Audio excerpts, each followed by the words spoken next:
pessoal, esse é mais um podcast do Porção Semanal de Literatura Infanto-Juvenil.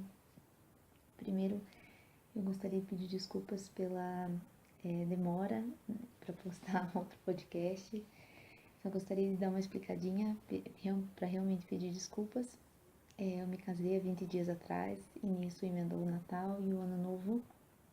E nessa correria eu não consegui preparar alguns podcasts, tanto aqui para o Porção Semanal de Literatura Infanto-Juvenil, quanto para o Porção Semanal de Literatura, que eu retomo semana que vem, com novidades, inclusive, então acompanhem. Então hoje, para retomar esses podcasts, eu escolhi falar sobre O Pequeno Príncipe, do Antoine de Saint-Exupéry. Então, essa obra foi publicada no ano de 1943 e é uma das maiores obras da literatura infanto-juvenil e é um clássico da literatura em geral. Então, várias gerações cresceram lendo esse livro e realmente esse livro tem muito a nos ensinar. Então, primeiramente, eu vou falar um pouquinho sobre o autor. Há muito da sua vida pessoal no romance, conforme o que eu li em um TCC que foi sobre essa obra, que é intitulado Antoine de Saint-Exupéry, uma análise das escolhas simbólicas na obra O Pequeno Príncipe. Então, conforme esse trabalho nos mostra, vários elementos da vida pessoal de Exupéry estão nessa novela, nesse conto, pelo seu tamanho, como eu já comentei em outros podcasts, como tem um único elemento, um único centro narrativo, pode se caracterizar como uma novela. Então, o Exupéry, quando criança, ele tinha grande vontade de voar, e ele alimentou esse desejo durante toda a sua vida e se tornou, inclusive, piloto profissional. Então, aquele piloto do início da novela pode ser uma representação do próprio Exupéry, e que depois ele acaba conhecendo o Pequeno Príncipe. Além disso, o autor, em uma conversa com o seu editor e com a esposa deste, ao ser perguntado sobre o esboço de um desenho, ou seja, durante a conversa, o Exupéry estava desenhando. E o editor então pergunta sobre o que era aquele desenho e quem estava representado naquele desenho. E ele responde: nada demais, apenas o garoto que existe no meu coração. Então, o Pequeno Príncipe, de certa forma, era a materialização do que Exupéry foi e também do que ele gostaria de ter sido na sua própria infância. Então, muito da própria infância do Exupéry está no Pequeno Príncipe, nesse personagem. Um outro elemento bem simbólico nessa obra é a rosa. O Pequeno Príncipe a considera única e pensa que ela realmente a única da sua espécie existente em todos os planetas. Mas, durante a sua viagem, ele percebe que há muitas rosas no mundo. Porém, conforme ele aprende com a raposa, foi com essa que ele criou laços, ou seja, foi a ela que ele cativou e por isso ela é única. Então, a esposa de Exupéry, a mulher com quem ele se casou, Consuelo, se considerava essa rosa, conforme nos mostra esse trecho, que seria um trecho de uma carta que ela escreveu para ele. Então, meu querido, pense em tudo o que tem a fazer e quantas alegrias dará a sua rosa vaidosa que dirá consigo mesma: sua rosa do rei, sou diferente de todas as outras, porque ele cuida de mim, me faz viver. Então, é mais um elemento que é bem simbólico dentro dessa obra, conforme aquele TCC que eu citei no início, que fala sobre a questão dos símbolos no Pequeno Príncipe. Então, só para a título de exemplo mesmo, a questão da rosa e a questão tanto do piloto quanto do próprio Pequeno Príncipe mesmo, né, que são bem simbólicos e referentes à vida pessoal do autor. Então, em um outro artigo, intitulado The Little Prince, Exploring the Roots of Wonder, do Greg Newbold, o autor comenta que a raposa apresenta ao príncipe uma nova forma de ver o mundo. Então, em um outro trecho ele diz, em uma tradução que eu fiz, ele diz que, de forma geral, esses personagens são ao mesmo tempo simples e complexos. Simples em seus enunciados e ações ligados à idade, universais e verdadeiras em suas declarações e ações que desafiam a idade. Então, o que ele quer dizer com isso? Que todos esses personagens, apesar da simplicidade relacionados à questão da idade, são universais e verdadeiros em suas declarações e têm ações que desafiam a idade, inclusive o Pequeno Príncipe. Tem idade de criança, mas tem atitude, digamos assim, de um adulto maduro, que é isso que se espera, na verdade, de um adulto maduro. São ações como as dele. Então, nós temos muito que aprender tanto com a raposa, que ensina ao príncipe uma nova forma de ver o mundo, e assim como com os vários ensinamentos de muitos personagens dessa história em geral. Então, vamos a esses ensinamentos, que são ensinamentos que servem tanto para nós adultos como para as crianças. Então, vai do trabalho que a gente possa fazer como uma criança, lendo essa história e conversando com ela sobre. Então, eu espero que esses trechos que eu vou fazer agora, no caso, vou ler alguns trechos e vou comentar, e eu espero que isso ajude na reflexão com os filhos de vocês, com as crianças que vocês conhecem. Então, começando essa parte da análise dos trechos, eu começo com uma parte do diálogo entre o Rei Solitário e o Pequeno Príncipe. Então, o Pequeno Príncipe está viajando de planeta em planeta e chega em um planeta em que vive apenas um rei solitário. E esse rei, então, pensa que todos os que chegam ali são seus súditos, já que ele é rei, né? E quer súditos. Então, ao fazer algumas perguntas ao príncipe, perguntando o que seria justo ele pedir para os seus súditos fazerem ou não, ele conclui dessa forma: exato, é preciso exigir de cada um o que cada um pode dar, replicou o rei. A autoridade repousa sobre a razão. Se ordenares a teu povo que se lance ao mar, farão todos revolução. Eu tenho o direito de exigir obediência, porque minhas ordens são razoáveis. Então, muitas vezes, nós exigimos de algumas situações e das pessoas próximas de nós mais do que elas, na verdade, são capazes de nos dar. E isso também pode gerar pequenas ou grandes revoluções na nossa vida. Então, a tirania nunca é solução. Isso que esse rei vem nos ensinar.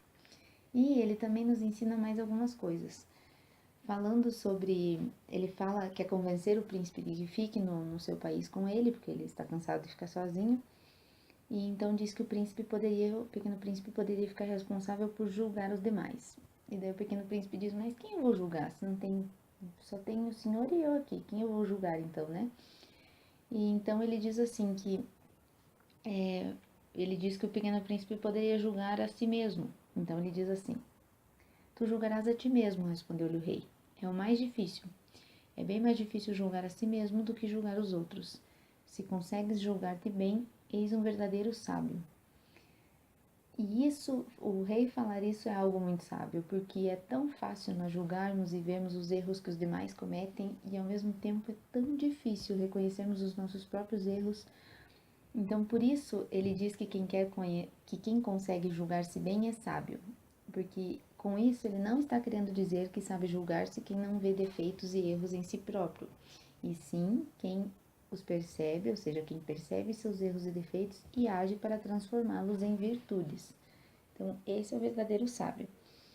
E isso é muito difícil de encontrar, porque, como eu comentei, julgar os demais é muito fácil, julgar a si próprio para buscar melhorar e mudar é algo bem difícil. Mas há quem não aprenda com seus próprios erros e ainda queira usá-los como alento.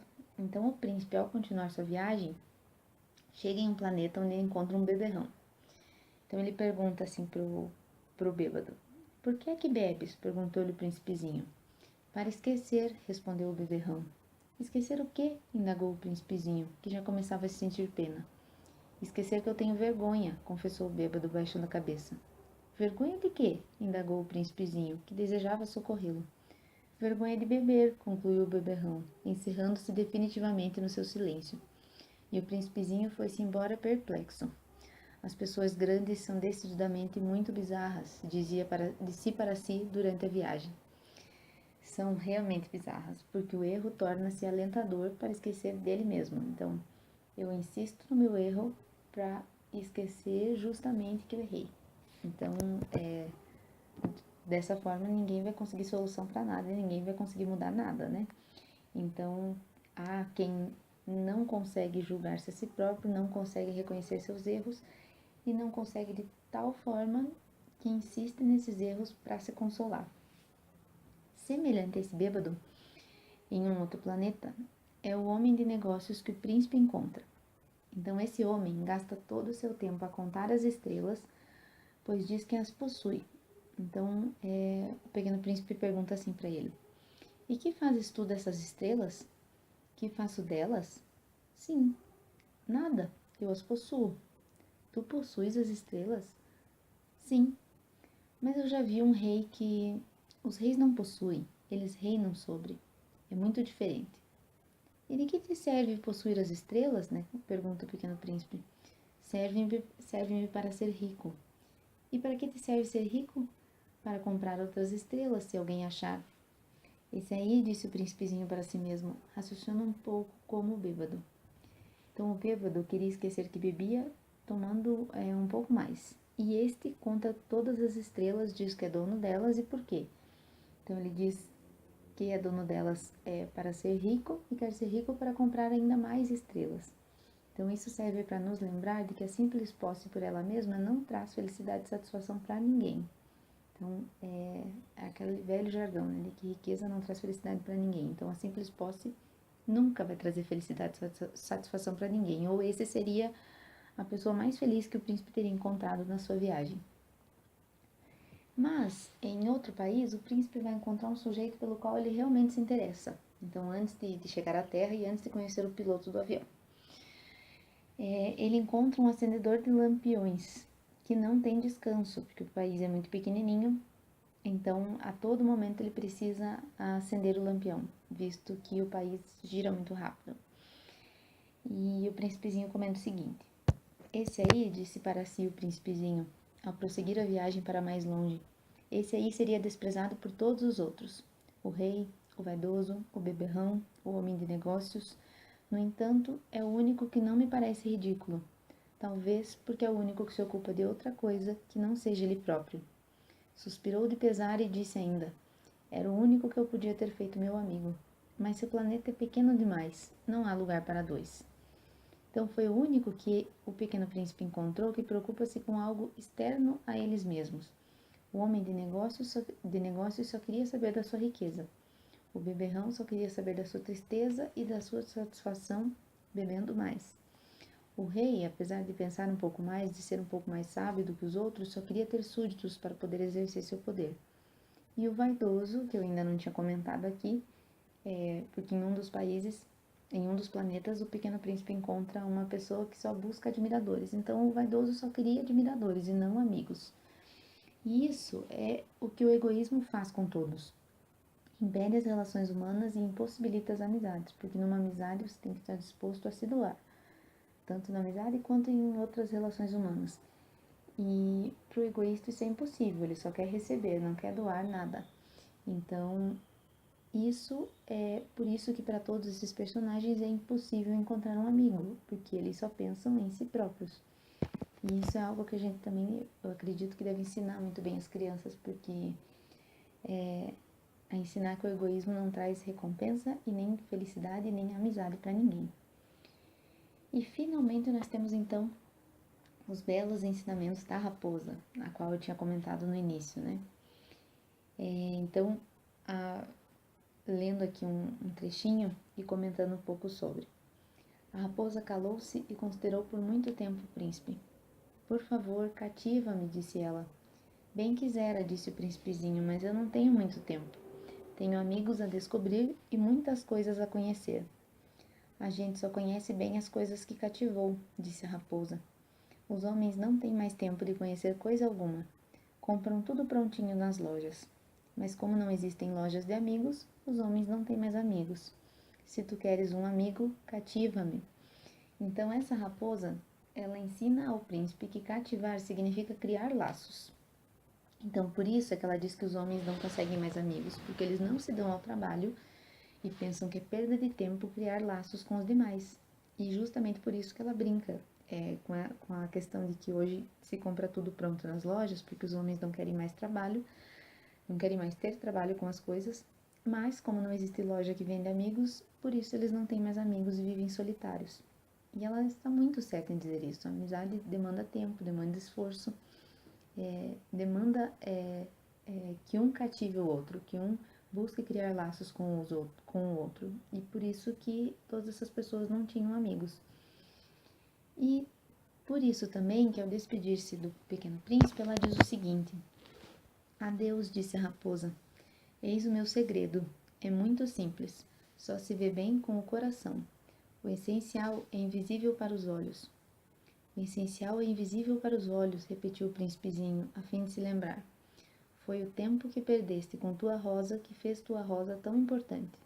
Foi o tempo que eu perdi com a minha rosa, repetiu o príncipezinho, a fim de se lembrar.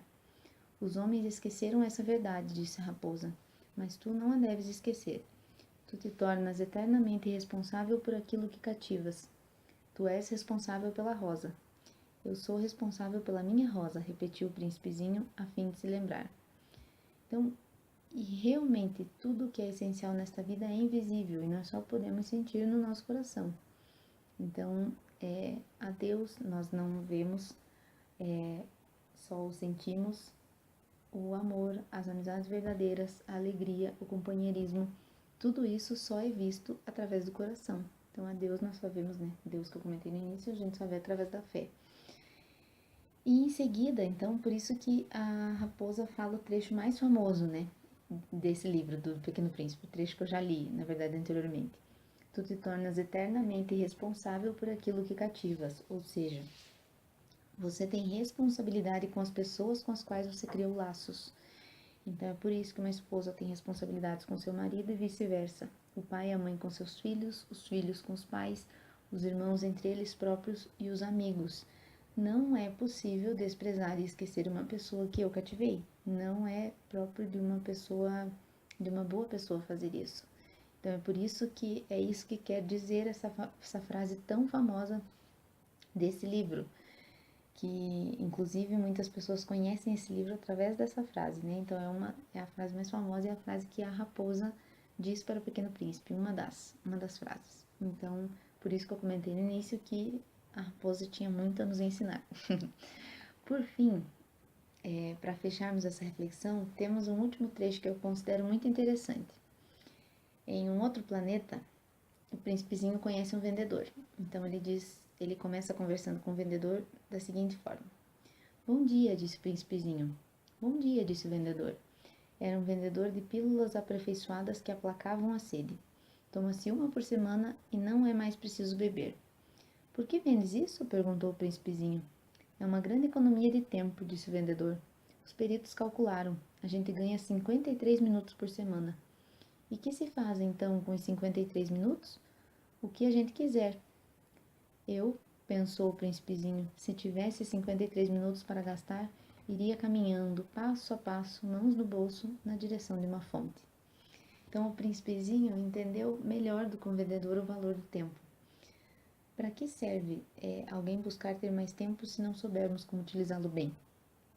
Aí nós só teremos mais tempo para desperdiçar, e assim nós só mostraremos que ainda não compreendemos o valor imenso que o tempo possui, e que o príncipe tinha já aprendido, melhor do que aquele vendedor que estava querendo, de certa forma, vender tempo, né? Então eu espero que essa reflexão tenha sido proveitosa, tenha compensado o tempo que nós ficamos sem podcasts por aqui. Agora eu espero retomar a regularidade aqui, fazer do Porção Semanal realmente uma porção semanal, porque faziam algumas semanas que nós estávamos sem podcast, eu peço desculpas mais uma vez.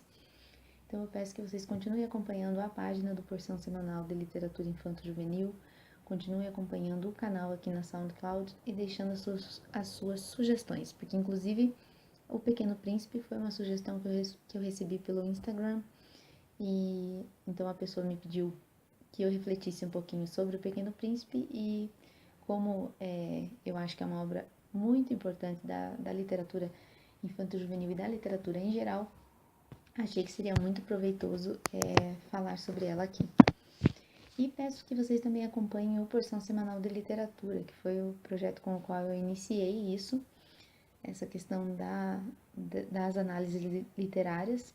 No Porção Semanal eu estou com uma ideia nova para desenvolver, então eu os convido para acompanhar, que semana que vem tem podcast novo e eu vou falar um pouquinho sobre essa nova ideia que eu vou buscar desenvolver lá naquele canal, tá bom? Muito obrigada!